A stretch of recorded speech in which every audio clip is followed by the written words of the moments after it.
Colombia Compra Eficiente es la entidad del Estado colombiano, que le pertenece a todos los colombianos y colombianas, que se encarga de establecer la línea rectora de la contratación pública en Colombia.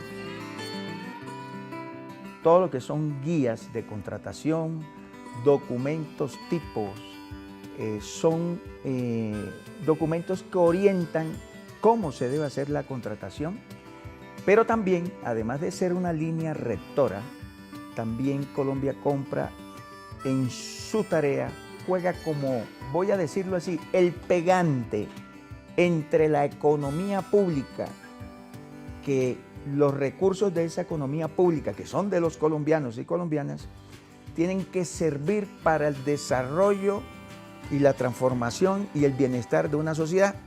Entonces, se hace a través de estos documentos de acuerdo que permiten esa contratación. ¿Con quién se hace esa contratación? Con la economía privada. Esos acuerdos marcos permiten el enlace o la articulación de la economía pública y la economía privada a través de unos instrumentos que se contratan o se llaman licitaciones. Los acuerdos marcos son licitaciones para efectos de que las entidades del Estado colombiano, sean nacional o regional o municipal, puedan brindar esos bienes, servicios y productos a la sociedad colombiana.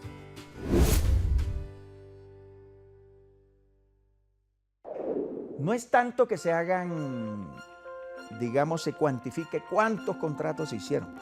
De hecho, en ley de garantías se hicieron en el mes de enero 544.000 contratos en todo el país.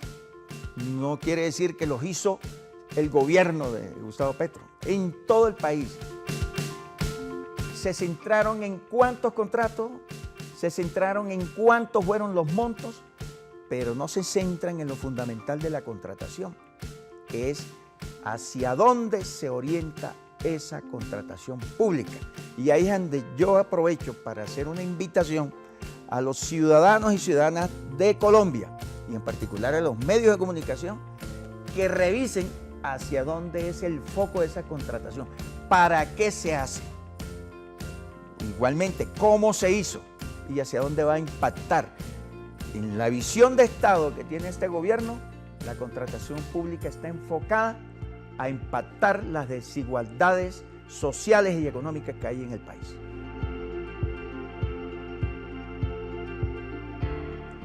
De esos 544.000 contratos, solo el 30.5% de contratos los hicieron las entidades del Estado. El resto lo hicieron las entidades de los territorios, llámese gobernaciones, llámese municipios y llámese distritos.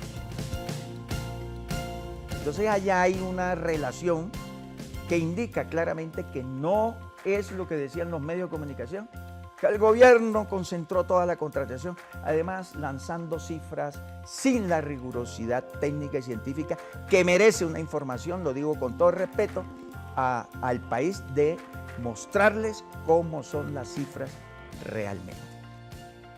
Igual en los montos, se contrató en el mes de enero redondeando 37 billones de pesos.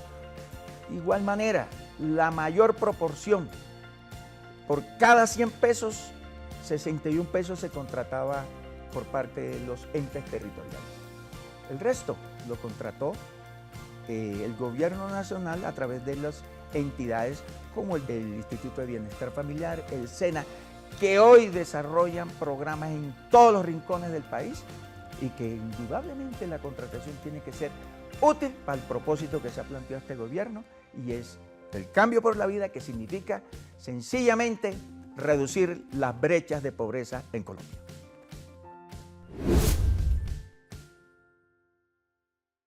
Tenemos tareas para hacer realmente, dejar un mensaje al país sobre el tema de la contratación. Y sobre todo en estos tiempos en que la coyuntura electoral pues promueve, como dice, emociona los espíritus y comienza la suspicacia frente a eso. Lo primero, nosotros hicimos un ejercicio de la contratación en general, cómo fue el comportamiento, queda claro que fueron los entes territoriales. Lo segundo, dentro de eso, cómo se comportó la contratación directa. Hay que hacer la claridad que todavía se puede hacer contratación siempre y cuando sean licitaciones públicas o concursos. Eso sale de la contratación directa, porque se aplica todo el rigor de la Ley 80 para la selección objetiva. Pero el tema de ley de garantía se pone énfasis en lo que se llama la contratación directa. Voy poniendo un ejemplo.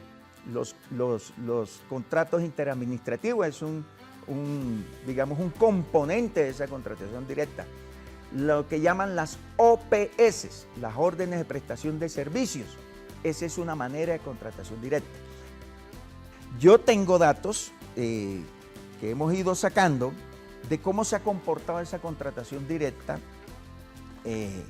digamos, en los meses que antecedieron la ley de garantía. Y claramente, voy poniendo un ejemplo, voy a hablar de la ciudad de donde yo soy, Barranquilla. Uno encuentra un contrato se establece dentro de la contratación directa, que es un contrato interadministrativo. Ahí juegan como tres actores, entre esos la empresa de desarrollo urbano de la ciudad de Barranquilla. Pero al final, ese es un contrato que tiene un impacto en nuestra, digamos, tiempo de ley de garantías de 344.000 millones de pesos. Revisando ese contrato, nos damos cuenta que es un contrato direccionado a una obra que es toda la parte, aunque está dentro de toda la tarea de parques y adecuación de centros deportivos, es una obra que está direccionada a mejorar el estadio de Barranquilla, pero son 344.000 millones de pesos. No estamos en desacuerdo que la ciudad necesita mejoras urbanas, mejoras en centros deportivos, pero uno haría una reflexión. ¿Es lo que necesita Barranquilla hoy? Ahora, la otra parte de esa contratación son OPS, órdenes de prestación de servicios, que suman aproximadamente 666.000 millones de pesos. Entonces uno pudiera hilar delgado, y en eso invito a los medios de comunicación a una reflexión nacional hacia dónde se debe enfocar la contratación pública a la luz de las necesidades y demandas que tiene hoy el país. Ese es uno de los ejemplos. Pero uno mira otro tipo de contratación como la que ha hecho el Instituto de Bienestar Familiar, está orientado realmente a pensar en los niños, en los alimentos de los niños. También como los PAE, sin embargo, uno puede encontrar, estamos haciendo también un análisis sobre los PAEs en los territorios, y el presidente lo ha dicho, mucha forma de operar estos PAEs están contra los niños, porque realmente también ha habido un interés de concentrar esos negocios de prestación de servicios de alimentación a los niños concentrados en uno o pocos proveedores, cuando perfectamente se puede abrir un camino, como lo hemos planteado también en Colombia Compra, de democratizar la contratación pública para efectos que es alimentación de los niños y también de los soldados y policías de Colombia que demandan alimentos, puedan tener proveedores grandes, medianos y pequeños. Es otra manera de inclusión y de garantizar una prestación de servicio, de alimentación, sobre todo en las escuelas, de mejor manera.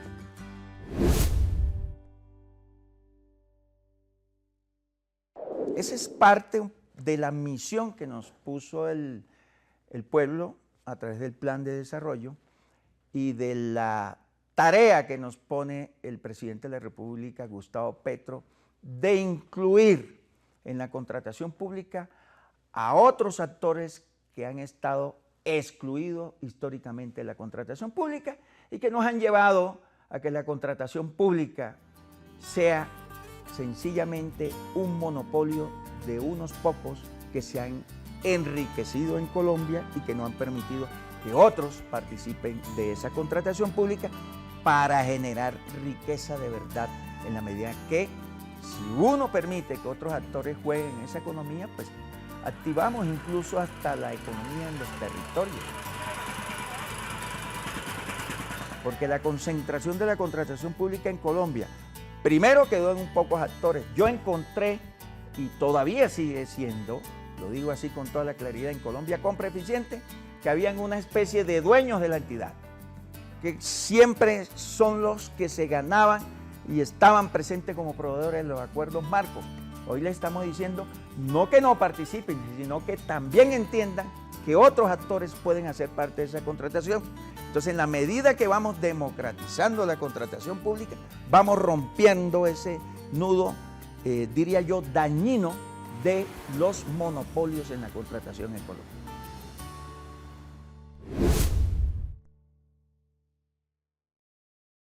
Justo de esa democratización se desprende un actor invisible, desconocido, pero sí usado, manipulado por los grandes proveedores.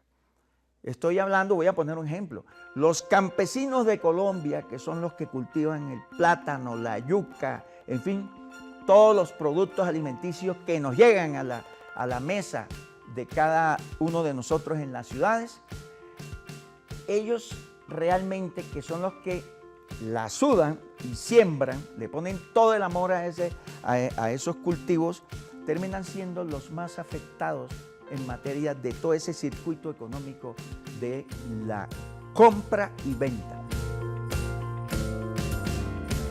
Los intermediarios abusan de esos productores y esos intermediarios indudablemente son los que terminan vendiéndole en una cadena a los grandes o directamente al Estado. Entonces, lo que hemos hecho nosotros es decirle a esos productores campesinos: ustedes tienen todo el derecho de participar de la contratación del Estado de manera directa, y es lo que ha llamado este gobierno el impulso de una economía popular. En otros tiempos estaba invisibilizada. Si uno mira los comportamientos, lo hemos hecho, de cómo participaba la economía popular en gobiernos anteriores, estaba bajo cero y en cero. Pero hoy podemos mirar la curva y encontramos una participación que llega al 30% de los actores de la economía popular en la contratación pública en este gobierno. Ya hemos tenido espacios donde hemos presentado esa cifra, pero esa es la realidad que hoy estamos viviendo, y hoy seguimos moviendo esa economía para que siga participando en una apuesta de equilibrio y de igualdad, porque también la contratación pública se mide en indicadores Gini, porque también hay desigualdad en la contratación pública, y es muy alta la desigualdad en la contratación pública porque sigue concentrada en los grandes proveedores.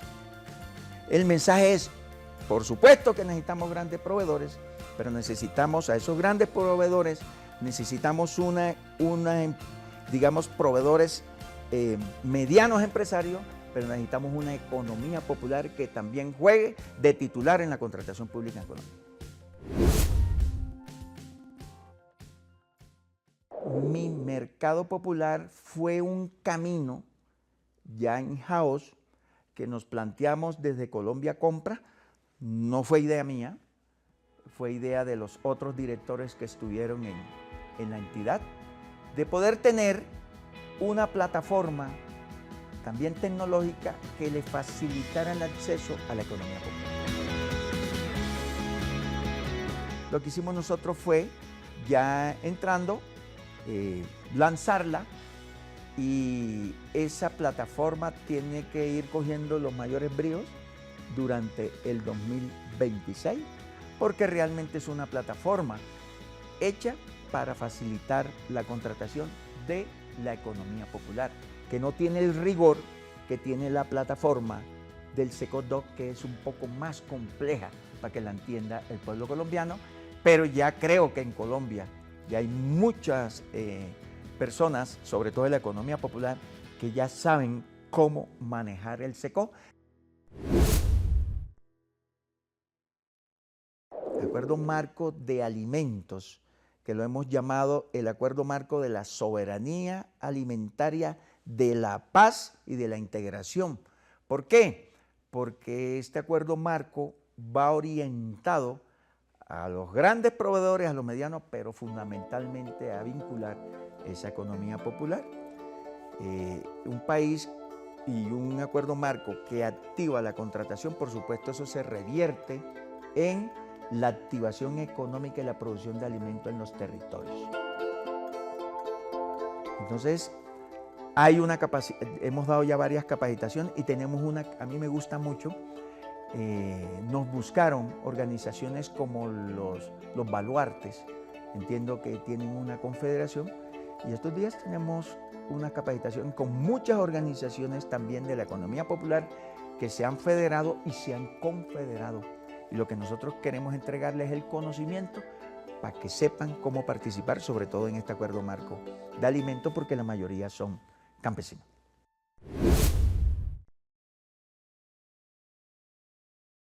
Nosotros avanzamos en una estrategia que nos permita romper 3 barreras.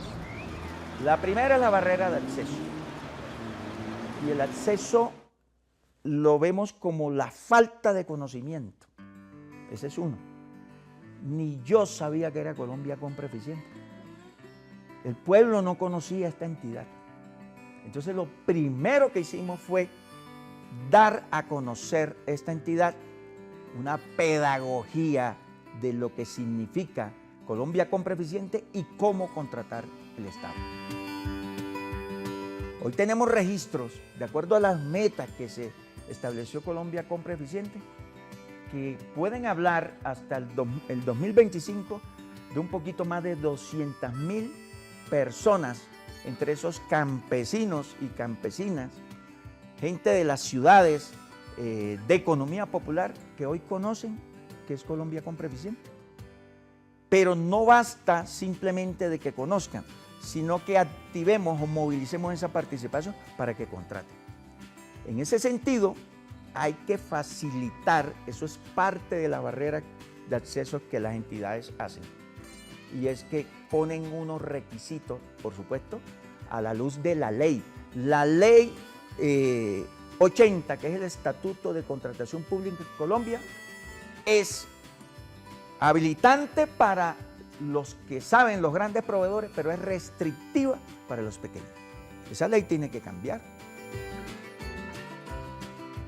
Gracias al componente político de este gobierno, que es el Plan de Desarrollo, que abrió el camino en su artículo 100 de la economía popular. Entonces, lo que hemos hecho es una combinación de Ley 80, respetamos la normatividad del Estatuto de Contratación Pública, pero vamos avanzando en los 2 pies con el Plan de Desarrollo que abre el camino de la contratación de la economía popular.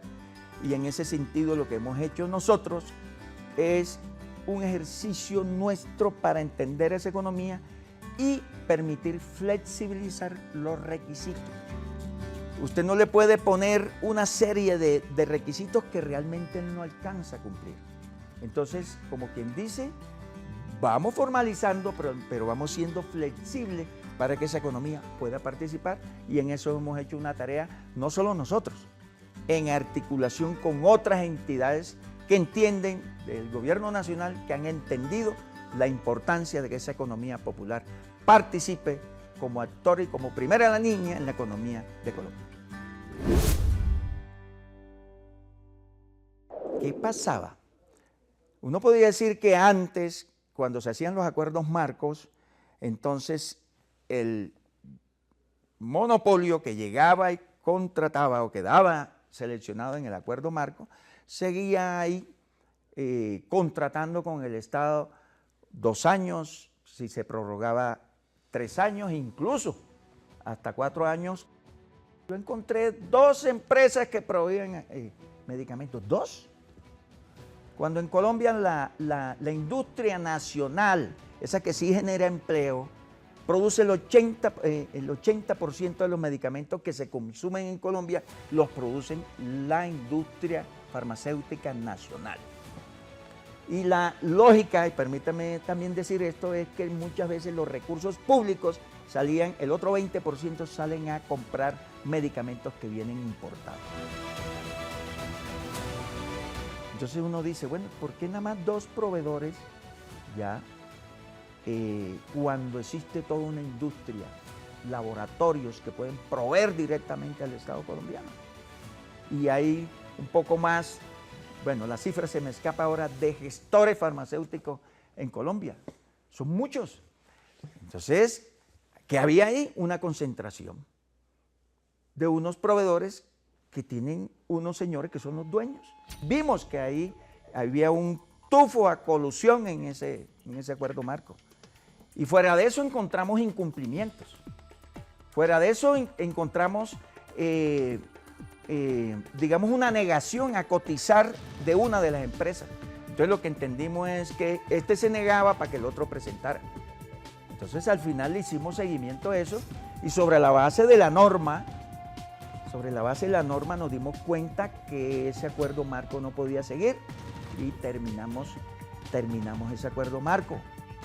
¿Cómo evitamos que se aplaste al otro proveedor?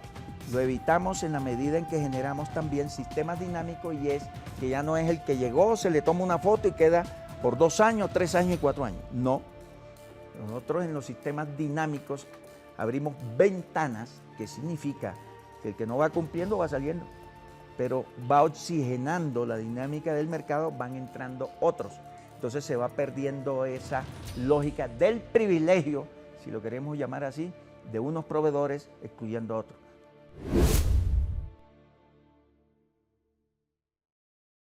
Nosotros a la actual plataforma, fíjense que por primera vez no se cayó el SECOP en esta contratación de ley de garantía. Si usted compara la anterior ley de garantías con esta, va a encontrarse que eso fue crisis total y así para atrás. Sin embargo, nos preparamos para que este carro viejo pudiera estar a la altura del momento que demandaba esta contratación. Hicimos 3 cosas. La primera fue prever y entrenar a las entidades para que se prepararan en ley de garantía. Hicimos como 3 sesiones fuertes. La segunda fue adecuar el actual carro viejo, le llamo yo, para que respondiera a la situación de esa demanda que sabíamos que iba a dar. Y le cambiamos de entrada, mire, desde por allá del 2011 no se le cambiaba el software. Eso es, digamos, todavía tenía algunos elementos, los switches viejos. Entonces le hicimos una adaptación. Logramos remediar esa situación y el comportamiento fue satisfactorio según los indicadores que tenemos día a día. Un comportamiento que llegó de manera satisfactoria al 9.3. Lo tenemos medido día a día. Y sabemos qué entidades se prepararon desde el primer día, 1 de enero, y cuáles dejaron para última hora, porque esa es la mala costumbre también que tenemos los colombianos, que dejamos todo a última hora. Entonces, si en el primer día de enero fueron 2.600 procesos, tengan en cuenta que una cosa es un contrato y otra cosa son los procesos. Los procesos pueden tener varios contratos. Entonces, el salto del primer día al último día 30 pasó de 2.600 a 43.000 procesos. O sea, de un solo chancletazo, diríamos nosotros en la costa, impactó en la ralentización del sistema, pero no se cayó el sistema. Se pudo hacer la contratación y hemos recibido ese feedback de muchas entidades de la mejora que realmente hubo en esta contratación pública. El que se quedó es porque no planificó.